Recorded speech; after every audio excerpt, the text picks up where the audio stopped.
ഉത്രയെ ഭർത്താവ് പാമ്പിനെ കൊണ്ട് കൊത്തിച്ച് കൊലപ്പെടുത്തുകയായിരുന്നു. ഇപ്പോഴത്തെ ഇതേപോലുള്ള ഒരു കൊലപാതകത്തിന്റെ കഥയാണ് മുംബൈയിൽ നിന്നും വരുന്നത്. മുംബൈയിൽ ഭാര്യയെ പാമ്പിനെ കൊണ്ട് കടിപ്പിച്ച് കൊലപ്പെടുത്തിയിരിക്കുകയാണ് ഭർത്താവ്. സംഭവത്തിൽ ഭർത്താവും പാമ്പാട്ടിയും 2 സുഹൃത്തുക്കളും പിടിയിലായിട്ടുണ്ട്. മുംബൈയിലെ ബദലാപൂരിലാണ് ഈ സംഭവം നടന്നത്. കോൺഗ്രസ് പ്രവർത്തകയായിരുന്ന നീർജ ആണ് കൊല്ലപ്പെട്ടത്. 37 വയസ്സായിരുന്നു അവർക്ക്. സംഭവത്തിൽ രൂപേഷ് അംബേദ്കറാണ് അറസ്റ്റിലായിരിക്കുന്നത്. 3 വർഷം മുമ്പാണ് ഈ കൊലപാതകം നടന്നത്.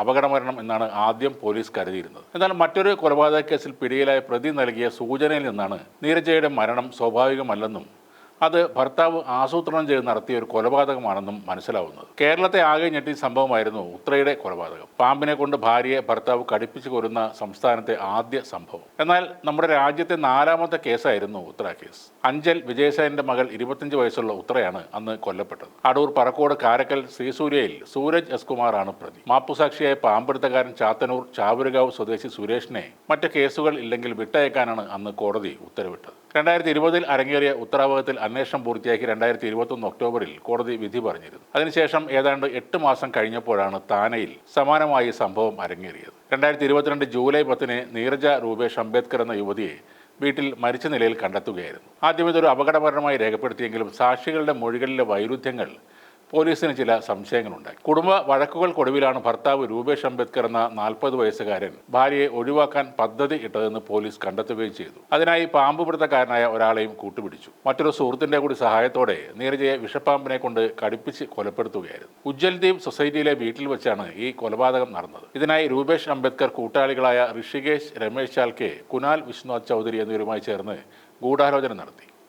അവരാണ് ചേതൻ വിജയ് ദുതൻ എന്ന പാമ്പ് പിടുത്തക്കാരനെ സമീപിച്ചത്. ഇയാൾ ഇവർക്ക് വിഷമുള്ള പാമ്പിനെ നൽകിയെന്നും ആ പാമ്പിനെ കൊണ്ട് കടിപ്പിച്ച് നീർജയെ കൊലപ്പെടുത്തി എന്നുമാണ് പോലീസ് പറയുന്നത്. 3 മാസങ്ങൾക്ക് മുന്നേ ഉത്തരവാദക്കേസിന് സമാനമായി കാൺപൂരിൽ ഭാര്യയെ പാമ്പിനെ കൊണ്ട് കൊല്ലാൻ ഭർത്താവ് ശ്രമിച്ചിരുന്നു. രേഷ്മ എന്ന യുവതിയെ ഭർത്താവ് ഷാനവാസ് മുറിയിൽ പൂട്ടിയിട്ട ശേഷം വിഷപ്പാമ്പിനെ തുറന്നുവിടുകയായിരുന്നു. സ്ത്രീധന പീഡനത്തെ ചൊല്ലി നടന്ന തർക്കത്തിനൊടുവിലാണ് ഈ സംഭവം. എന്നാൽ രേഷ്മ ഗുരുതര നിലയിൽ നിന്നും രക്ഷപ്പെട്ടു. ഷാനവാസ് ഉൾപ്പെടെ 7 പേർക്കെതിരെ പോലീസ് കേസും എടുത്തിരുന്നു. പാമ്പുകടിയേറ്റ് വേദന കൊണ്ട് പുളയുന്ന യുവതി നിലവിളിക്കുമ്പോൾ ഭർത്താവിന്റെ വീട്ടുകാർ അപ്പുറത്തിരുന്ന് ചിരിക്കുകയായിരുന്നു. പിന്നീട് രേഷ്മ സഹോദരിയെ ഫോണിൽ വിളിച്ച് കാര്യം അറിയിക്കുകയായിരുന്നു. ഇതേപോലെ തന്നെ 2023 ഒഡീഷയിൽ 25കാരനായ യുവാവ് ഭാര്യയെയും 2 വയസ്സുകാരിയായ മകളെയും ഒരു മൂർഖൻ പാമ്പിനെ ഉപയോഗിച്ച് കടിപ്പിച്ച് കൊന്നതാണെന്ന് കണ്ടെത്തിയിരുന്നു. കൊലപാതകം നടന്ന് 1.5 മാസം കഴിഞ്ഞാണ് പ്രതി അറസ്റ്റിലാവുന്നത്. ഒഡീഷയിലെ ബെർഹംപൂരിലെ ഗണേഷ് പത്രയാണ് അറസ്റ്റിലായത്. ഇയാളുടെ ഭാര്യ ബസന്തി, മകൾ ദേവാസ്മിത എന്നിവരാണ് കൊല്ലപ്പെട്ടത്. 2021 ഒക്ടോബർ 6 സംഭവം നടന്നത്.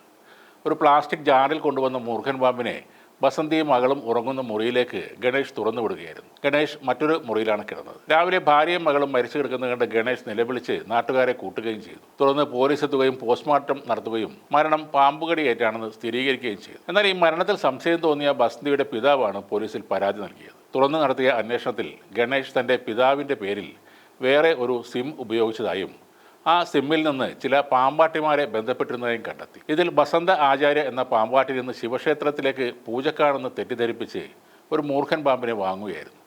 ഈ പാമ്പിനെ ഉപയോഗിച്ചാണ് ഗണേഷ് ഭാര്യയെയും മകളെയും കൊലപ്പെടുത്തിയത്.